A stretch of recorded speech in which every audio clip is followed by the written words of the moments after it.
Prince Harry and Meghan Markle's trip back to the UK was so full of drama as per usual. First, there was, everybody's coming and they're staying at the palace. And then there was, no, nobody's staying at the palace. They missed the deadline. And then there was more security drama. And then, Meghan isn't coming at all. And then last minute, bam, they're coming. Just, can they ever do something where they don't make it as incredibly dramatic as possible? It's like they intentionally milked the very simple and straightforward purpose of coming to the UK for some Invictus events for every drip of possible publicity they could imagine, just by manufacturing drama. And that is a problem. It's not just that Harry and Meghan then look incredibly thirsty and drama-loving and unnecessarily difficult, but it also shows bad character. But we're going to get into all of that in just a moment. What started as a massive security standoff that reportedly had Meghan and the kids canceling their flights at the 11th hour suddenly turned into a secret, off-camera royal reunion 4 years in the making.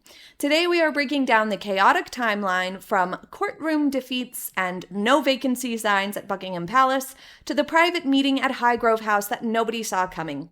Except for us, those of us who have been paying attention. But let's get into the facts versus the gossip today and what was really going on behind closed doors. Hi everybody, I'm Beebs Kelley. Welcome back to another video. If you missed my recent update, I will link it for you here over from my second channel, but you'll notice my background and stuff is a little different. My lighting is a little off. I've just moved, so please be patient with me while I work out the logistics. But before we begin, I would like to invite you to subscribe if you have not yet already. Click like and hype on this video and leave me a comment down below. I have been away from work for almost a month, so I would love to hear how you all are doing. So remember earlier this year, Harry was trying to put out into the press that his security was about to be reinstated. He thought that his letter appealing and asking for a new review and getting that new review granted was going to solve everything for him and that he would have armed security guaranteed, just like the highest level senior royals, for all of his upcoming trips to the UK for the Invictus Games happening next year in Birmingham. But he was wrong. As most of us predicted, that did not happen. It did not unfold that way. He was probably trying to sort of manipulate the situation via the press by putting out premature proclamations that his security was reinstated, but whatever. The point is that what was originally floated as Meghan and the kids are going to come and they're going to stay at the palace and they're going to have the security that they want turned into a full-blown week of headline drama that Meghan and the kids were pulling out of the UK trip because armed security was denied once again. And what we do know as fact is that Harry did originally plan to bring Meghan, Archie, and Lili to the UK for public appearances, including marking the one-year countdown to the 2027 Birmingham Invictus Games. However, the UK government's Royal and VIP Executive Committee rejected Harry's request for state-backed, taxpayer-funded police protection once again, much to his dismay. I have problems with the press saying Meghan's office, or Duke and Duchess of Sussex. I'm sorry, their office is just like mine. It is just a room in a house. And they don't need to be making official statements of anything. They have no official position. The whole point of the, office of anyone is because you have an official position, which they do not. So the press really needs to stop indulging them in this way, in my opinion. But what do you guys think? Drop it down below. But Meghan's team, Meghan herself, officially confirmed that she would not join him for any public events, and Harry arrived in London by himself on July 6th. Royal insiders claimed, however, that Harry was distraught, feeling that his family's travel plans were pulled out from under them at the last second. Sources told The Guardian that Harry refused to let his children be chased by paparazzi from the moment they step off the plane, setting up a tense standoff with the Home Office. However, the likelihood of them being chased around by paparazzi was extraordinarily low. There probably would have been some at the airport, as per usual, and probably would have been some wherever they were going to be staying if that was publicly available information. I don't think that anybody is going to be chasing them down. They haven't. The paparazzi and the press have not been chasing down Meghan from the second she became known as Harry's girlfriend. Nobody really cares that much about them or the kids in terms of chasing them around, getting pictures, especially in the UK. It's not like it is in the US. It's not the same. Or in other places around the world. I mean, there's different laws everywhere, but between the US and the UK, I would say the UK is far more protective and strict than the US when it comes to getting pictures of people in public. I mean, come on. But also, Harry dropped the ball on letting people know and settling the logistics. Probably the paranoia coming into play, because as we know, he likes to assume that everybody's out to get him and everybody's going to set him up and leak his plans when he's the only one who is documented as a leaker out there. But his lack of establishing his logistics and his plans and his itinerary ahead of time and setting up security, for example, also bled over into accommodations. Harry's solo arrival and his first week of public engagements by himself in the UK completely unraveled with the drama over where he was to be staying. Initially, Harry had turned down the invitation from the king to stay on palace grounds, which was very gracious. I mean, Harry has spent years being rude about the royal family and all of the palace staff, lying, manipulating narratives and press, and just being generally a difficult human being for his family to deal with. And yet the king still offered him and his family a place to stay on palace grounds where they would feel safe and comfortable, and Harry rejected this. Initially, he said, no, I'm not going to do that. Then, a few days later, on I think it was a Saturday, he said he has formally accepted the invitation to stay on palace grounds. And the palace immediately came out and said, no, the deadline has passed. He's not staying on palace grounds. We require a minimum notice. And he missed the window to let us know this. And the fact that this was out in the press was extraordinarily embarrassing for Harry. It outed him as irresponsible, unorganized, and purposefully difficult to miss the deadline. It's like he has symptoms of oppositional defiance disorder because he was told, you are welcome to stay here, here is the deadline, and he let the deadline pass and then puts it into the press that it has accepted this invitation.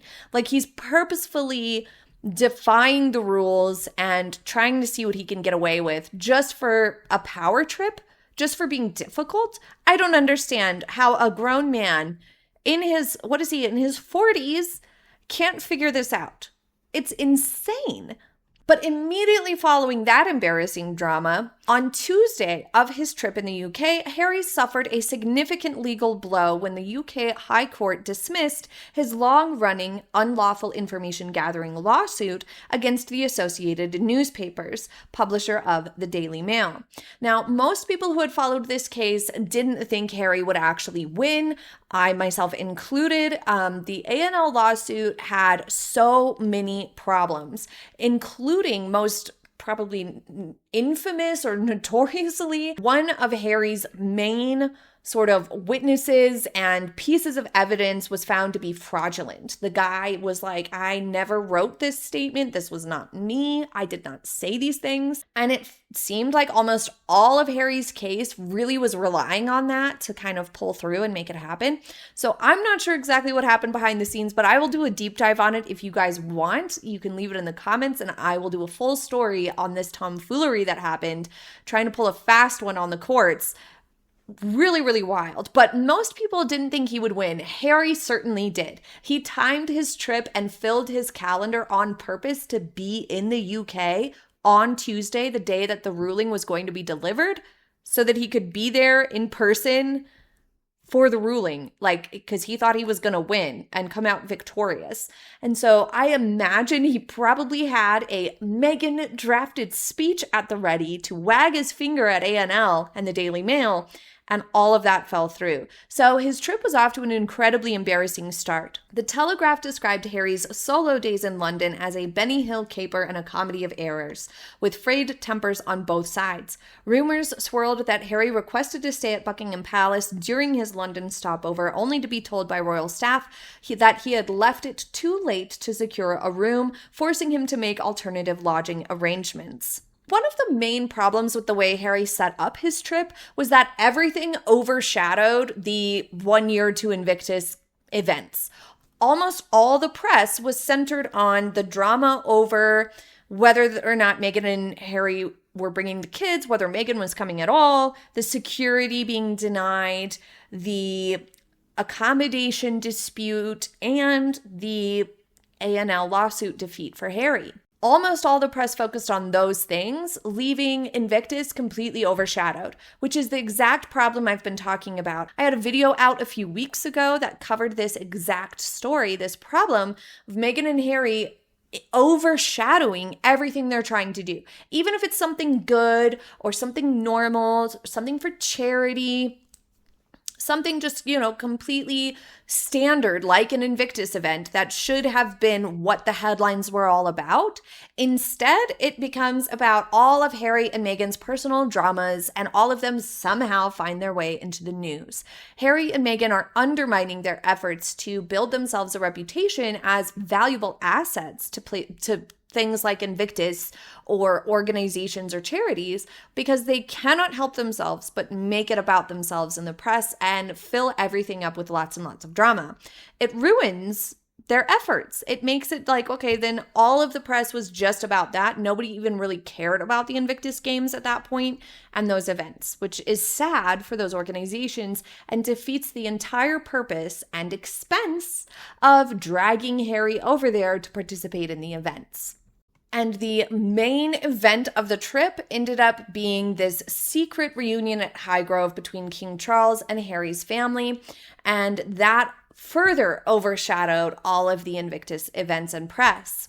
Meghan and the children took a secret flight to the UK, and King Charles hosted Harry, Meghan, Archie, and Lili for a surprise private visit at Highgrove House. Despite skipping public events, Meghan, Archie, and Lili quietly flew in late in the week. On Friday, July 10, King Charles and Queen Camilla hosted the Sussex family at Highgrove House, the King's private estate.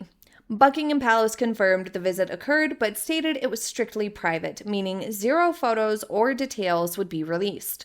This marked the King's first time seeing Archie and Lili since the Platinum Jubilee in June 2022, and his first time seeing them since becoming king. While officially a warm family reunion, British tabloid speculation suggested Queen Camilla likely kept her distance or wasn't present for the entire meeting due to lingering resentment over Harry's portrayal of her in his memoir, Spare. There are also conflicting briefings from both camps over who initiated peace talks. Buckingham Palace's official statement supports the King's version of events, or the palace version of events, that King Charles explicitly invited the family over, and sort of his team handled a lot of the logistics and reassurances of privacy and security, given that it was his private estate and the king was going to be on the grounds. That means there's going to be maximum security, armed security provided for the entire grounds. So there really was no concern for the Sussexes, in terms of security and whatnot for their family. Same when it comes to like paparazzi and things like that. But for the king, Shirley and his team, there was very much a lot of concerns over the Sussexes trying to bring cameras or trying to film it or trying to, make statements about it or things of that nature. I have no doubt in my mind that the king was the one to extend the invitation and initiate these peace talks. But I also wish that the press would stop calling them peace talks, because a family getting together, breaking the ice a little bit, or just having a meeting, we have no idea how long this meeting lasted. That does not equate to peace talks. What it equates to is a reestablishing of communication and interaction and a brief visit. That's what it was. It was not peace talks, okay? But I do have some questions in terms of like a family and a mom myself of bringing children of Archie and Lili's age, of which I have children that age, to the UK, that long of a flight from California, all the way over and then back again. That is an exceptionally grueling flight. And for little children, that is very disorienting and intense. Why not make it like at least a couple weeks stay over and make it like a summer vacation? You know what I mean? Like, why not turn it into a bit of a holiday? and maximize the amount of time spent there. You know what I mean? Because to just go and fly all that way and be there for like a day or two and then fly back is exhausting and really disruptive for the kids because it's such a long trip. It's not the same as if you just went, a few 100 miles or 1,000 miles or a couple thousand miles. It is an insanely long flight. Very, very big trip. It feels kind of weird to me that they wouldn't, like, if it were me, I would be like, yes, we are going to stay for a couple of weeks, make it fun, make it cool, and then the travel isn't quite as disruptive in a way because you have that couple of week break in between. And for the kids especially, it seems really intense. I bet the flight home was hellacious because they just were on a plane for what feels like a day to a kid. All day traveling, a day or two on the ground, and then another full day of travel. That feels terrible for kids. They lose their patience with it. But leave your thoughts in the comments what your opinion is. But back to the trip. Cleverly, Prince William and Catherine, Princess of Wales, were very, very busy during this time, which not only sort of diluted the press attention a little bit, giving them more stories to report on, but it also eliminated all the speculation of, oh my God, is William and Harry going to get together and blah, blah, blah, blah, blah. No. And so by being busy and elsewhere, it controlled the publicity, it controlled the press narratives, and it diluted the press, which all three were masterful. Very, very strategic choices from a PR perspective. I would argue the weirdest part of Harry and Meghan's trip was that they did a tribute at Princess Diana's grave. I suppose there's an argument for, keeping a memory alive and, those sorts of things for the kids. But it still feels a little strange for me to plan a tribute that gets out into the press and to have Meghan so heavily involved in it does feel a little odd to me, especially with all of the weird stuff that Meghan has done in terms of being obsessed with Diana. If you missed my video that really documented it really well, I will link it for you. But also, just look at these pictures, okay? That's not normal behavior. At the exact same time that Harry and his family were reuniting with King Charles at Highgrove, Prince William and Princess Catherine were 85 miles away in Windsor at a charity polo match. There was zero contact or scheduled meeting between the estranged brothers during the entire trip, and as I said, that controlled the press narrative and diluted it a little bit. Page 6 and ITV reported that following the Highgrove visit, Harry and his family planned to travel to Northamptonshire to stay with Harry's uncle, Earl Spencer. The rumor is that the family wanted to privately pay their respects and introduce the children to Princess Diana's burial site away from the London press, which they're really little for that. I feel like that is also pretty strange. I don't know, though. What do you guys think? On one hand, I guess I can kind of understand, especially if they talk about her a lot or, whatever, but the kids didn't know Diana at all, obviously, and neither did Meghan. And taking them to a burial site at the ages of, 4 and 6 or 5 and 7 now, it feels like maybe they're a little young to do that. They might not fully grasp the situation or appreciate the solemnity of a visit like that, and might not fully appreciate the gravity of it or this symbolism and the meaning that it may have for the adult who did know Diana of Harry. I don't know. Leave it in the comments what you think about that. But overall, it feels like his trip completely overshadowed Invictus. The amount of press that I saw in Invictus was a tiny percentage to the amount of press that I saw about all these other things. And it felt very much, once again, almost like a begrudging experience for Harry and for his family. They want the proximity to the royals. They want their kids to know that they're related to the royal family and King Charles. And they want the press and publicity to elevate their own brand of yes, we are still connected to the royal family. We just visited the king. But they don't plan a trip that's long enough to be beneficial for their kids or to be actually adequate, really. They overshadow it with all these other things. They make it super dramatic and unorganized and chaotic. And the whole thing then just feels like they're doing it either out of an obligation or out of just wanting that shortcut to press cachet of proximity to the royals. It's not actually about rebuilding a relationship or reestablishing a connection to the UK. Because if it were, the trip would have been longer and planned very differently, and the press wouldn't have been so dominated on all the drama and overshadowing Invictus. But leave it in the comments what you think. Thank you for joining me for today's video. I hope you have a very happy day ahead, and I will be back soon. Bye!